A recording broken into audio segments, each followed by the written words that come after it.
When it comes to the strategies then to deploy for how to rise to become a global leader, let me simply articulate 4 strategies that we've seen work again and again and again. Now, some of these strategies don't work for American or European countries because they're the strategies of the upstarts. For example, rising from the bottom.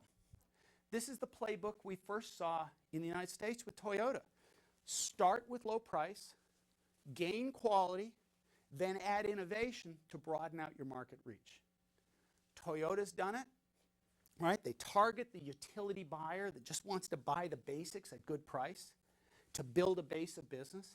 Then they innovate to broaden their market reach. Toyota's done it. Hyundai's doing it. Sany Construction Equipment in China. Low price player in China just bought Putzmeister in Germany, the #1 concrete pump manufacturer, startled the industry because they bought a premium company and it indicated where they think they're heading. Ranbaxy in India, in the generic drug industry, is slowly rising and starting to invest in what? Proprietary drug innovation.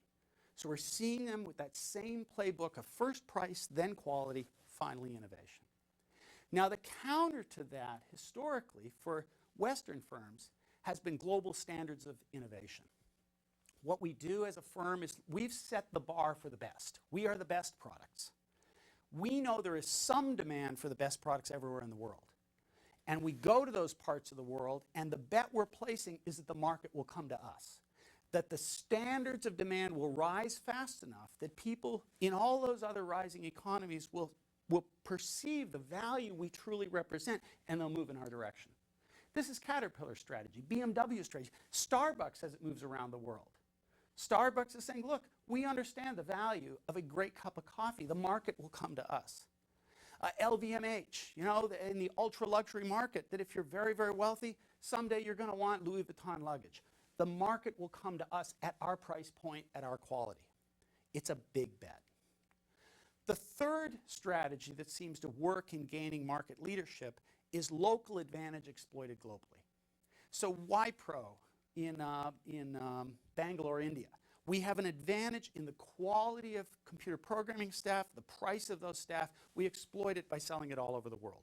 Foxconn, we have an advantage in the cost of electronics manufacturing based on our facilities in China, Taiwan, and we exploit that all over the world by bringing demand here. Patek Philippe, the watch company, we have a local advantage in precision manufacturing of very expensive high-end watches. We exploit it all over the world.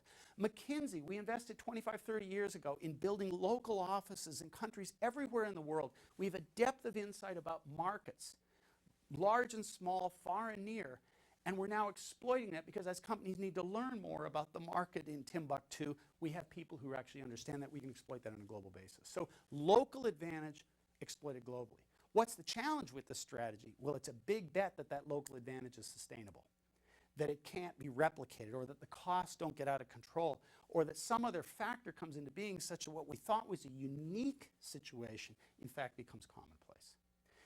The fourth strategy for market leadership that seems to have worked is global expertise localized. So take a company like A.O. Smith, one of the leaders in the water heater industry in North America. They make a lot of water heaters. What they do is they go into another market, they value engineer the product for the local main parameters of value that those customers care about. In this case, going into China, water heaters are much smaller, they're on demand, they're typically hung on the outside of a wall just outside the kitchen. And they're a much different and less expensive device. A.O. Smith completely redesigns the product to meet the local need. They emerge as one of the leaders in the water heater business in China. What you're trying to do is leverage your core strengths and know-how and capabilities, while at the same time bringing the uniqueness of the market to bear. The challenge with firms like this, or another one is KFC, the restaurant chain, a part of Yum Brands. KFC is the largest restaurant chain in China today. Now, in the United States, we know them as a quick-serve restaurant. In China, they're a casual dining restaurant. It's a sit-down meal. It's completely differently positioned for the local needs of that marketplace, yet they're bringing their know-how on branding, on restaurant design, on restaurant management, bring all that to bear to create an advantage in China.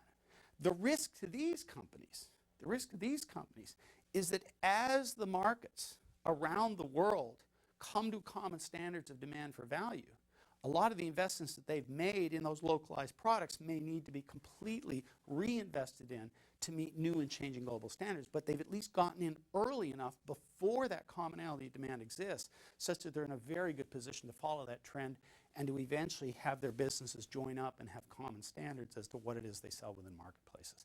The common error around, by the way, around a strategy